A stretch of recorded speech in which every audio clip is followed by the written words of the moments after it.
Hi folks, back again. Pastor Chronicles number 143 on the road in Charlottesville, Virginia.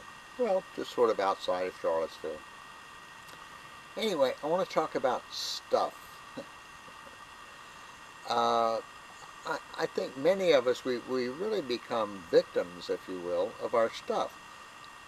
I know that several times in my life I wanted to do certain things, and I didn't do it because I have all this stuff. Now, most of us, the stuff that we haven't looked at in years. In other words,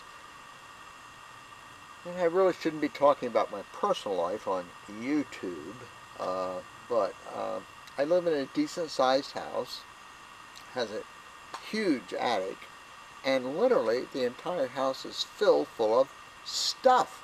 I mean, stuff. Books, magazines, on and on and on. It's I think it's 5 bedrooms, 2.5 or 3 baths or something, you know, the dining room, living room, den, all that kind of mess. It is literally loaded with stuff. There's been several times when I wanted to do things. Like one time, I wanted to build a small cabin out in the country, you know, buy 10 acres or 20 acres or something, and build a small cabin. I could not come to grips with what in the hell am I going to do with my stuff. Now, I haven't looked at this, I mean, like in the attic, I haven't been in the attic in a year or two. You know, boxes of books and this and that, stuff everywhere. I checked Amazon the other day. Past 6 months, I've had 42 shipments. I mean, come on. Why do we do this to ourselves? This isn't original mentioning how we allow our stuff to do this. In fact, I think George Carlin, sadly recently deceased, I think he used to do quite a few, you know, whatever, segments or monologues. Thank you. Hey, that is good. My production assistant is participating. I like that. Monologues, yeah. George Carlin used to do quite a few monologues about that. And it is really sad how this happens to us. We just look around and we say, there's no way I can deal with this. We just get overwhelmed. In fact, my production assistant and I were talking tonight, and she was telling me that years and years ago, many years ago, because she's sort of an old babe, she lived in New York, and all of her stuff would fit in her Volkswagen.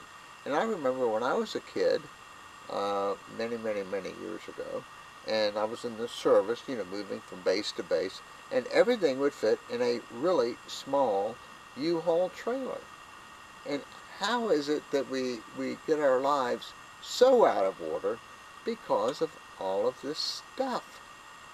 And it just doesn't make any sense. Many of us are controlled by the stuff.